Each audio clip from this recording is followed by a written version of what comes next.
এই গরমে লেবু আমাদের খুবই প্রয়োজন খাওয়া। লেবু শরবত, লেবু ভাতে সব কিছু ভালো, কিন্তু অনেকে আছে টকটা খেতে পারে না। ওই জন্য আমি আজকে দেখি একটা লেবু দিয়ে ভালো একটা কোনো মিষ্টি করা যায় কি না। এই আমি তার জন্য 5টা লেবু নিয়েছি। 5টা লেবু খুব ভালো করে ছুলে নিয়েছি। আমি আর একটা ছোলাটা দেখাবো, একেবারে সাদাগুলো যাতে না থাকে, সাদাগুলো এক তেতো লাগে, কিন্তু এই সাদাগুলো চলে গেলে আর লেবুগুলো তেতো লাগবে না। এইবারে আমি এইগুলো রেখে আমি গ্যাসটাকে জ্বালিয়ে নেব। গ্যাসটা জ্বালিয়ে গ্যাসের মধ্যে কড়াই দিয়ে, কড়াইয়ের মধ্যে আমি মোটামুটি 1/2 কাপ মতো চিনি দিয়ে দিলাম।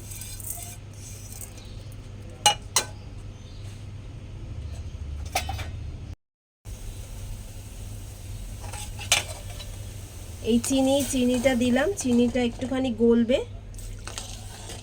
চিনিটা যাতে লাল লাল না হয়।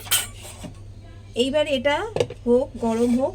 এইবারে আমি এই লেবু কিভাবে ছুলেছি সেই লেবুটা ছোলাটা দেখিয়ে দিচ্ছি। একটা ছুরি নেব, এই রকম করে লেবুটা যাতে না চটকে যায়, এই এরকম করে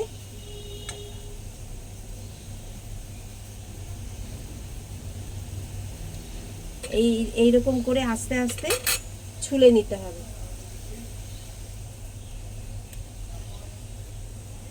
এই ছুরির এই কোণটা দিয়ে এরকম করে ঢুকিয়ে,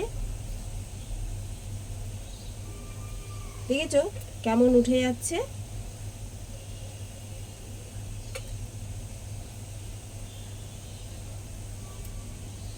এই যে এইরকম করে ছুলে নেব আস্তে আস্তে। এই ছুলে নিলাম। এইবারে এর মধ্যে আমি লেবুগুলো দেওয়ার আগে আমি একটা জিনিস করব, সেইটা হচ্ছে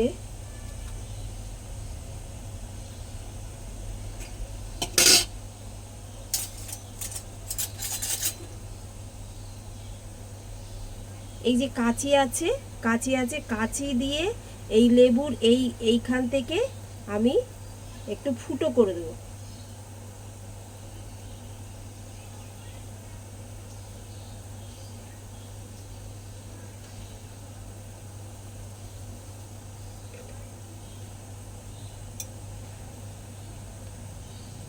তাতে মোটামুটি যা বীজ বেরোনো।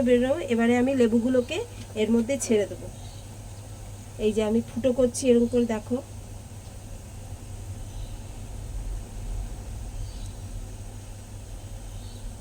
মাঝখানটা ফুটো করে দিয়ে দেবো। গ্যাসটা কিন্তু খুব কমানো থাকবে।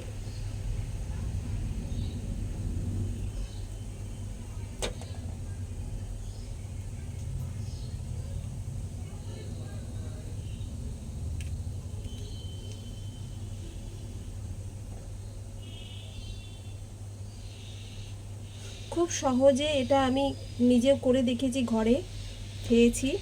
ব্যাস, এই যে 5টা লেবু দিয়ে দিলাম। এইবারে এটাকে করে জাস্ট নাড়বো।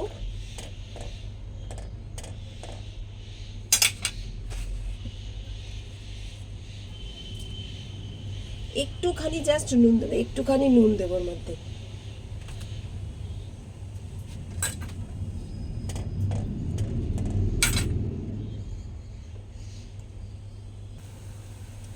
মাঝে মাঝে এটাকে নাড়তে হবে, না নাড়লে চিনিটা যাতে নিচে না লাগে তার জন্য মাঝে মাঝে নাড়তে হবে। চিনিটা পুড়ে গেলে হবে না।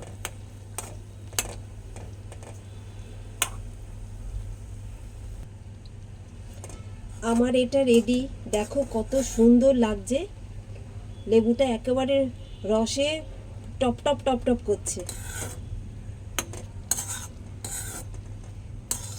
রসে একেবারে ভরে গেছে লেবুটা, দেখেছো? এটা এখন ফেনা উঠছে, ঠান্ডা হলে এটা ঠিক হয়ে যাবে। আমি এবারে নাবাবো, নাবিয়ে দেখব।